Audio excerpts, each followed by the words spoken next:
ஸல்லல்லாஹு அலைஹி வஸல்லம் சொன்னார்கள். ரிஸ்குடைய பாடத்தில் மிக இன்பமான ஹதீஸ் அது.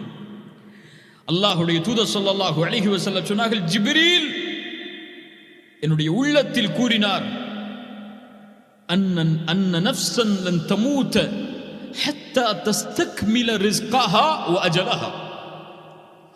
இந்த உலகத்திலே எந்த ஒரு ஆத்மாவும் அதனுடைய வாழ்வாதாரத்தை முடிக்காமல், அல்லாஹ் நிர்ணயித்த ரிஸ்கை முடிக்காமல், அந்த வாழ்வுடைய நாட்கள் நிமிடங்கள் முடியாமல் உலகத்திலிருந்து மரணமாகாது. ஒரு மனிதன் மரணமாகிறான் என்றால் அந்த நேரத்தில், அந்த நிமிடத்தில், அந்த நிலையில்